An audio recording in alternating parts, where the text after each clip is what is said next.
So let us begin with this chapter in our SST, Democracy and Equality. अभी तक हम लोगों ने जो है हिस्ट्री के साथ डील किया था और ज्योग्राफी के साथ किया था, लेकिन अब थोड़ा बहुत सिविक्स भी देखना जरूरी है। तो let's begin with that. Democracy का मतलब तो पता है आप लोगों को, राइट? लोकतंत्र। लोकतंत्र मतलब जहाँ पर जनता के द्वारा चुनी हुई सरकार जो है या जनता के द्वारा चुने हुए जो प्रतिनिधि होते हैं वो जो है शासन व्यवस्था को चलाते हैं, right? That is what democracy is. तो अब डेमोक्रेसी और इक्वालिटी का क्या रिलेशन है या डेमोक्रेसी कैसे इक्वालिटी ला सकता है, इन चीज़ों को हम देखेंगे। लेकिन इससे पहले एक केस स्टडी देख लेते हैं। यहाँ पर जो है इस केस स्टडी में जो आपका पहला पेज पर ही है, राइट, चैप्टर के पहले बिगनिंग में ही है, ये हरिलाल बागले की कहानी है, जो कि म्यूनिसिपल कॉरपोरेशन जो है मुंबई का, ठीक है, उसमें बेचारा जो है वो सफाई कर्मी की नौकरी करता है और उसको जो है 7,000 पर मंथ की जो है सैलरी मिलती है, राइट? मुश्किल से फैमिली बेचारे की चल पाती है, 4 जने की फैमिली है उसकी। वो जो है मुरेगांव के एक झोपड़पट्टी में रहता है, स्लम में रहता है, और उसमें जो बेसिक एमिनिटीज़ कहोगे जैसे कि क्लीनलीनेस मतलब सफाई हो गया, वाटर सप्लाई या फिर इलेक्ट्रिसिटी, ये सब बिल्कुल मिसिंग है। इनफैक्ट जो नियरेस्ट म्यूनसिपैलिटी की स्कूल है वो भी जो है 8 किलोमीटर्स अवे है, राइट? 8 किलोमीटर दूर है वहाँ से। और यही वजह है कि स्लम के ज़्यादातर बच्चे जो हैं वो स्कूल जाने का उनको मौका नहीं मिल पाता है, ठीक है?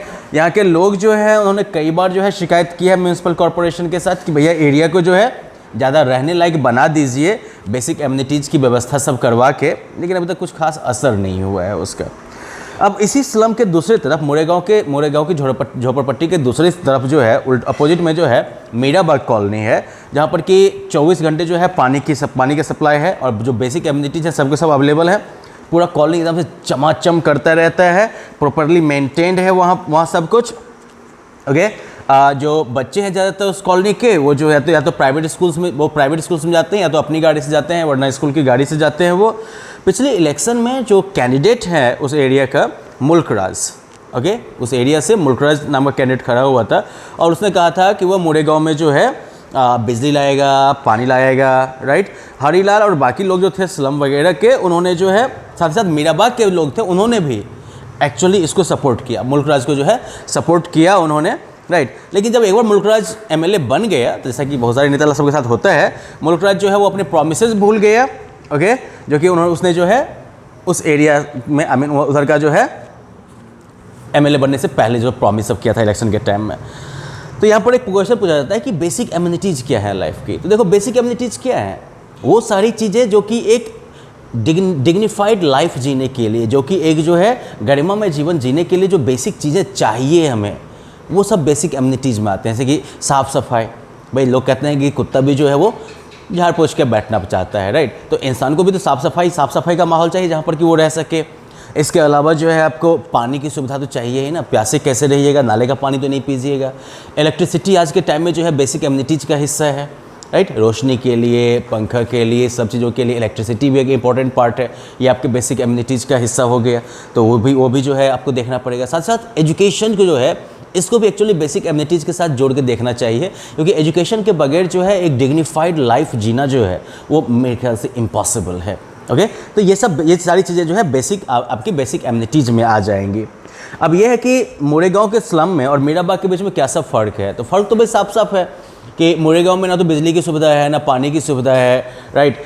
साथ ही साथ जो है स्कूल जो है वो भी जो वो भी काफ़ी दूर है, साफ़ सफाई बिल्कुल नहीं है यहाँ पर, राइट? और चूँकि लो इनकम वाले लोग रहते हैं तो इसकी वजह से उनको जो है म्यूनसिपैलिटी के यानी कि गवर्नमेंट के स्कूल पर डिपेंड रहना पड़ता है, जो कि फ्री एजुकेशन प्रोवाइड करती है, लेकिन वो स्कूल भी जो है काफ़ी दूर है वहाँ से।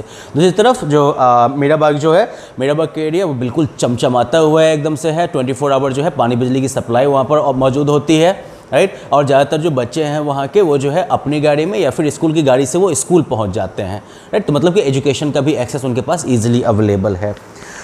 अब अगला ये है कि क्या आपको लगता है कि इस एरिया के लोग जो होंगे वो अगली बार अपने नेता को बदल देंगे? देखिए, अगर डेमोक्रेसी के आइडियल फॉर्म को कहा जाए तब तो बदल ही देंगे वो, राइट? क्योंकि नेता उसी को चुनेंगे ना जो कि अपने प्रोमिसेस को पूरा करे। वैसे जैसा कि हम लोग के यहाँ देखा जाता है कि भले नेता काम करे या ना करे, पब्लिक चुन लेती ही है उसको, चाहे जाति के आधार पर हो, धर्म के आधार पर हो, किसी भी बेसिस पर हो।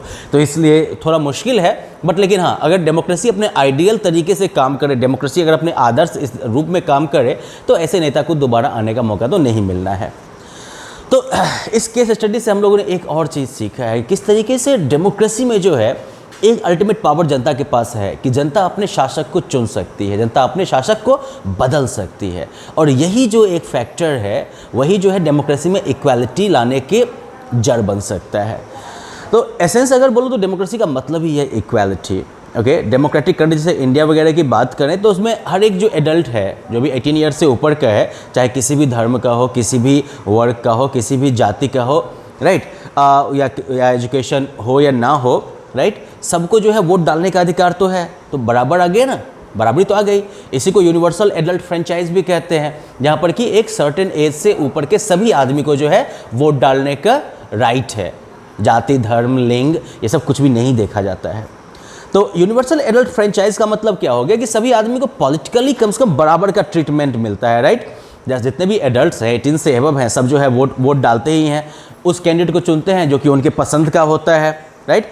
साथ ही साथ जो है अब जैसे कि मोरेगांव वगैरह केस में हम क्या देखते हैं कि चाहे मोरेगांव के लोग हों या फिर मीराबाग के लोग हों, सब वोट डालते हैं, राइट।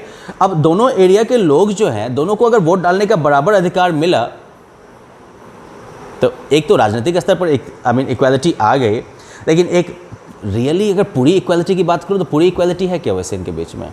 नहीं है, क्योंकि मोरेगांव और मीराबाग के लोग जो हैं उनके लाइफ काफ़ी डिफरेंट है। जहाँ कि मीराबाग के लोग जो हैं वो काफ़ी साफ़ सुथरे जगह पे रहते हैं, मोरेगांव के लोग जो हैं उनके पास तो बेसिक एमिनिटीज़ भी अवेलेबल नहीं है, राइट। और इस कॉन्ट्रास्ट की वजह ये है कि दोनों जगहों पर रहने वाले जो लोग हैं उनके इनकम में फ़र्क है। ओके, दूसरी बात ये है कि अथॉरिटीज़ जो हैं, जो भी हमारे प्रशासन चलाने वाले हैं, जिनके पास भी पावर है चीज़ों की व्यवस्था करने का, चीज़ों को बदलने का, वो जो है जनरली कम्प्लीटली एपैथेटिक होते हैं गरीबों के प्रति। उनको जो है गरीबों से कोई लेना देना नहीं होता है। एपैथी मतलब complete lack of any like interest और लाइक सिंपैथी। ओके, तो एक रीज़न तो ये भी हो सकता है मोरेगांव की बुरी हालत का कि ऑफ कोर्स लाइक यहाँ इनकम लोगों की कम है, लेकिन दूसरी वजह ये भी हो सकती है कि जो अथॉरिटीज़ के जो लोग हैं वो जो है गरीबों के प्रति उनके अंदर जो है कोई भी हमदर्दी नहीं होती है, कोई भी फीलिंग नहीं होती है, और इस वजह से जो है इनकी हालत ख़राब है। तो मतलब क्या हो गया कि यूनिवर्सल एडल्ट फ्रेंचाइज जो है वो डेमोक्रेसी के अंदर एक इक्वालिटी तो देता है, पॉलिटिकल लेवल पर इक्वालिटी देता है कि आपके पास, आप किसी भी जाति धर्म के हों, किसी भी वर्ग के हों, तो एजुकेशन है आपके पास जिस लेवल की भी है, इससे फ़र्क नहीं पड़ता है, आपको वोट डालने का अधिकार है, आपको अपना रिप्रेजेंटेटिव चुनने का अधिकार है। तो ये पॉलिटिकल इक्वालिटी देता है, यूनिवर्सल एडल्ट फ्रेंचाइज जो है पॉलिटिकल इक्वालिटी देता है, राजनैतिक बराबरी जो है वो दे देता है आपको। लेकिन इनइक्वालिटी जो है, असमानता जो है, वो सिर्फ राजनीतिक स्तर पर तो नहीं हो सकती, ये बहुत सारे स्तर पर हो सकती है। जैसा कि हम मोरेगांव और मीराबाग के कॉन्ट्रास्ट में देखते हैं कि इनकम के स्तर पर असमानता हो सकती है, लिविंग स्टैंडर्ड के आधार पर जो है असमानता हो सकती है, एजुकेशन के एक्सेस के आधार पर जो है असमानता हो सकती है। तो इंडिफरेंस के तो बहुत सारे रूप हैं। तो अदर फॉर्म्स ऑफ इनइक्वालिटी की अगर बात करो तो जैसे कि इनकम में डिफरेंस, राइट। इसके अलावा जो है कास्ट के बेसिस पर भी डिफरेंस है। फॉर एग्जांपल लाइक जो SC ST कैटेगरी के लोग जो थे वो काफ़ी समय तक जो है इनके साथ भेदभाव किया जाता था, अभी भी जो है कुछ जगहों पर ऐसा होता है। तो इसमें जो है अंबेडकर का एक विजन देखना भी जो है वो भी इंपॉर्टेंट है। This is like a primary resource in your book. Ambedkar जो थे, जो इक्वालिटी में विश्वास करते थे, तो उनका जो एक आइडियल सोसाइटी का सपना था वो क्या था? माई ideal would be a society based on liberty, equality and fraternity. कि मतलब मेरा जो आदर्श समाज होगा वो जो है लिबर्टी, इक्वालिटी और फ्रेटर्निटी पर आधारित होगा।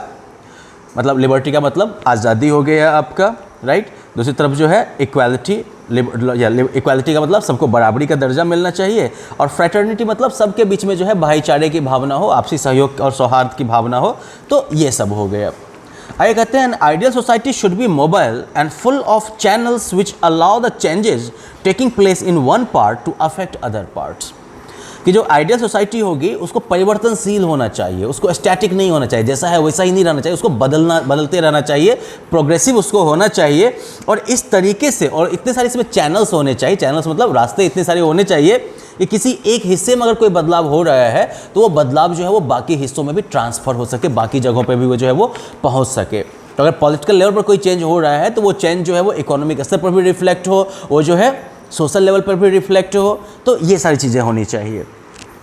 In an ideal society, there should be many interests consciously communicated and shared.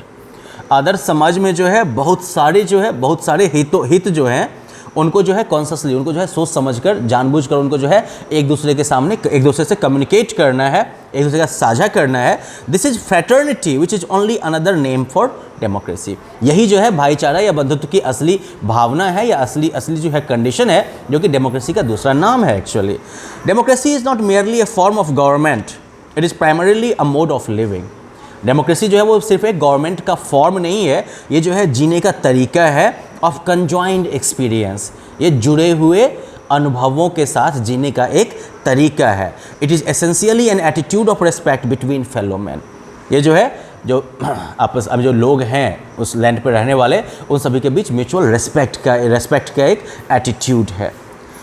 तो अब इसके साथ ही जो है अब इसके बाद हम लोग जो है डिस्क्रिमिनेशन का भी एक केस देख लेते हैं कि डिस्क्रिमिनेशन या इनइक्वालिटी, पॉलिटिकल इक्वालिटी के बावजूद किस तरह से इनइक्वालिटी हो सकती है। तो वेल मुर्गन जो है दलित बॉय है और रमेश जो है वो नॉन दलित है, दोनों स्कूल के दोस्त हैं। तो वेल मुर्गन जो है वो अक्सर रमेश के द्वारा जो है इनवाइट किया जाता है, ठीक है, पढ़ने के लिए, क्योंकि वेल मुर्गन का जो घर है ना वो दलित कॉलोनी में है, दलित मोहल्ले में है, जहाँ पर बिजली नहीं है और स्ट्रीट लैंप जो है उसके घर के बाहर का वो अक्सर जो है गड़बड़ रहता है, टूटा फूटा रहता है। तो वेल मुर्गन जो है काफ़ी अच्छा स्टूडेंट है और इनफैक्ट वो रमेश को भी इसको होमवर्क में मदद करता है, लेकिन वेल मुर्गन को हमेशा जो है घर के बाहर जो है फ्लोर पर बैठना पड़ता है, ठीक है, वरांडा के नीचे उसको बैठना पड़ता है और रमेश जो है वो वरांडा पे बैठता है।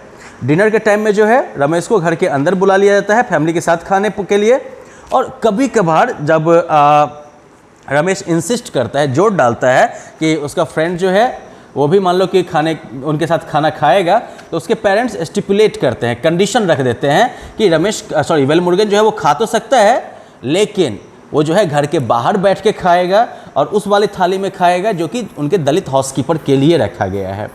इसके अलावा जो है वेल मुर्गन से ये भी कहा जाता है कि भैया जो प्लेट आप खाए हैं तो खाने से पहले उसको धो लीजिए, खाने के बाद उसको धो के रख दीजिए।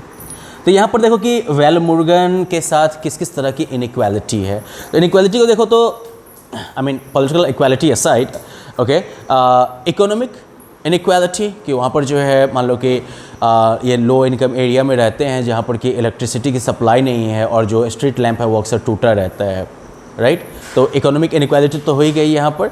इसके अलावा क्या है कि वेल मुर्गन जो है उसको अपने साथ ही नहीं बिठाते हैं, उसको एक्टिवली जो है उसको कॉन्शसली उसको जो है नीचे बैठने के लिए कहा जाता है, उसको अलग प्लेट से में खाने के लिए कहा जाता है। तो ये जो है सोशल इनइक्वालिटी हो गई, राइट। तो वेल मुर्गन जो है वो वेल मुर्गन के साथ ऐसा व्यवहार क्यों किया जाता है? तो well this is because of the caste situation.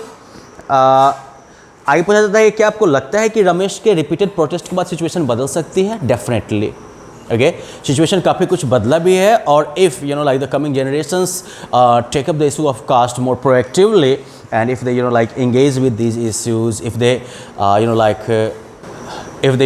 refuse to accept all this caste based nonsense, I think things will change. Anyways, तो डेमोक्रेसी के अंदर जो है अगला जो टॉपिक हम लोग बात करने वाला है लाइक इन्हांसिंग ह्यूमन डिग्निटी, कि कैसे जो है मानवीय गरिमा को बढ़ाया जाए। तो हम लोगों ने पढ़ा है कास्ट, जेंडर, रिलीजन, ये सब इंपॉर्टेंट रोल प्ले करते हैं ये डिटरमिन करने में कि किसी को बराबरी का व्यवहार मिल रहा है कि नहीं मिल रहा है। वेल मुर्गन जैसे लोग या फिर महिलाएं या माइनॉरिटी वगैरह जो हैं वो उन सोशल ग्रुप्स को रिप्रेजेंट करते हैं जिनके साथ की अनइक्वल जो है ट्रीटमेंट होता है, गैर बराबरी का व्यवहार होता है। और जब भी मान लो कि उनके साथ ये असमानता का व्यवहार होता है तो कहीं ना कहीं उनकी जो गरिमा है, जो उनकी डिग्निटी है, वो जो है उस पर हमला होता है, वो वायलेटेड होता है। तो यहाँ पर हमको एक चीज़ ज़रूर याद रखना चाहिए कि हम सभी बराबर हैं, राइट। और इसीलिए हम सभी ये डिजर्व करते हैं कि हमको जो है वही रिस्पेक्ट और डिग्निटी दी जाए, वही हमें आदर सम्मान दिया जाए जो कि बाकी लोगों को मिलता है सोसाइटी में, कम ना मिले। क्योंकि कभी भी अगर अनइक्वल ट्रीटमेंट होता है तो वो सिर्फ जो है हमारे डिग्निटी को वायलेट नहीं करता है, ये जो है उनको मानसिक प्रताड़ना भी देता है। तो इसलिए जो है कभी भी किसी के साथ जो है गैर असमानता का व्यवहार ना हो। तो भारतीय संविधान में इसके लिए क्या व्यवस्था की गई है वो देख लो। तो इंडियन कॉन्स्टिट्यूशन जो है वो इस इक्वालिटी के कॉन्सेप्ट को रिकॉग्नाइज करता है और आर्टिकल 15 जो है वो एक्चुअली ये प्रोविजंस बनाता है जहाँ पर कि लोगों को आपको जो है बराबरी के साथ और डिग्निटी के साथ जो है ट्रीट करना है। Let us look at those provisions. Article 15 prohibition of discrimination on grounds of religion, race, caste, sex और प्लेस ऑफ बर्थ। तो पहला, The state shall not discriminate against any citizen on grounds only of religion, race, caste, sex, place of birth or any of them. कि सरकार खुद जो है वो किसी भी नागरिक के साथ जो है धर्म, नस्ल, जाति, लिंग या जन्म स्थान इत्यादि किसी के आधार पर जो है भेदभाव नहीं कर सकती है। No citizen shall on ground only of religion, race, caste, sex, place of birth और any of them be subject to any disability, liability, restriction और कंडीशन विद रिगार्ड टू। कोई भी सिटीजन जो है वो सिर्फ अपने धर्म, नस्ल, जाति, लिंग, जन्म के स्थान या किसी आधार पर जो है उसको जो है किसी तरीके से आप बाध्य नहीं कर सकते, किसी तरीके से उसको आप पंगु नहीं बना सकते हैं, उसके ऊपर आप कोई बोझ नहीं डाल सकते हैं, उसके ऊपर जो है आप कोई रेस्ट्रिक्शन नहीं लगा सकते हैं। किन मामलों में? तो shops, public access to shops, public restaurants, hotels and places of public entertainment, मतलब कि दुकान, जो सामान्य जो जनता के लिए खुला हुआ जो रेस्टोरेंट है, होटल है या फिर पब्लिक इंटरटेनमेंट की जो जगह है, सिनेमा हॉल, थिएटर वगैरह सब, तो वहाँ पर उनके एक्सेस पर कोई जो है रोक नहीं लगा सकता है। साथ साथ जो है जो गांव वगैरह में कुआं होता है, तालाब होता है, नहाने का घाट होता है, रोड है, राइट, या फिर पब्लिक रिसोर्ट वगैरह है जो कि सरकार के द्वारा मेंटेन्ड है या फिर जनरल पब्लिक के लिए डेडिकेटेड है, तो उन सब जगहों पर जो है किसी को जाति, धर्म, लिंग वगैरह के आधार पर आप जाने से नहीं रोक सकते हैं। Nothing in this article shall prevent the state from making any special provision for women and children। इस आर्टिकल में कोई भी ऐसी चीज़ नहीं है जो कि स्टेट को इस बात से रोकेगी कि वो जो है महिलाओं और बच्चों के लिए कोई स्पेशल प्रोविजन कर दे। And next thing, nothing in this article और इन क्लॉज 2 और article 29 shall prevent the state from making any special provision for the advancement of any socially and educationally backward classes of citizens or for the scheduled castes and the scheduled tribes।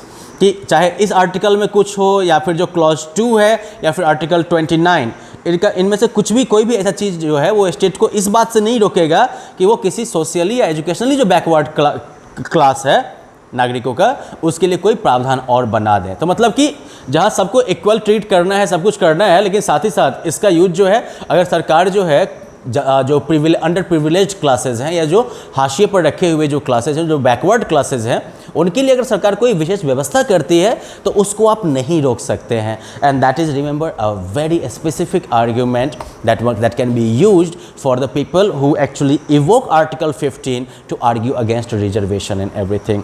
So anyways like government ने जो है इस तरीके से कह सकते हो कि डिफरेंट लॉज के थ्रू जो है जो सोशल इक्वालिटी है उसको इन्फोर्स करने की कोशिश की है। And in the next one we will look at government initiatives in this direction of and then finally equality in other democracies. Until then, just bye bye, just read this section, okay, bye.